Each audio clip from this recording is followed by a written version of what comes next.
Maharashtra today 24 news सत्य परिस्थितीचा सविस्तर आढावा. अमरावती शहरात सीपी नवीनचंद्र रेड्डी यांच्या कडक कारवाईमुळे 10 किलो गांजाची तस्करी पकडली गेली. गुप्त माहितीच्या आधारे पोलिसांनी मोपेड MH27 DB 261 पकडली आणि 3 तस्करांना अटक केली. आरोपींकडून 2 मोटरसायकली, 2 मोबाईल आणि 4,08,000 रुपयांचा माल जप्त करण्यात आला आहे. आरोपींविरोधात गाडगेनगर पोलीस ठाण्यात NDPS अंतर्गत गुन्हा दाखल करण्यात आला आहे. सीपी रेड्डी यांच्या नेतृत्वाखाली CISUच्या पथकाने कारवाई केली. धरमकाटे येथून निधा हायस्कूलकडे गांजा जात असल्याची माहिती मिळाल्यावर पोलिसांनी आरोपींचा पाठलाग केला. आरोपींना मालासह ताब्यात घेतले आहे.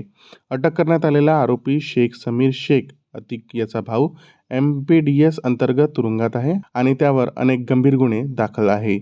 अब्दुल शकीब शेखची report. Maharashtra Today 24 News. Subscribe now.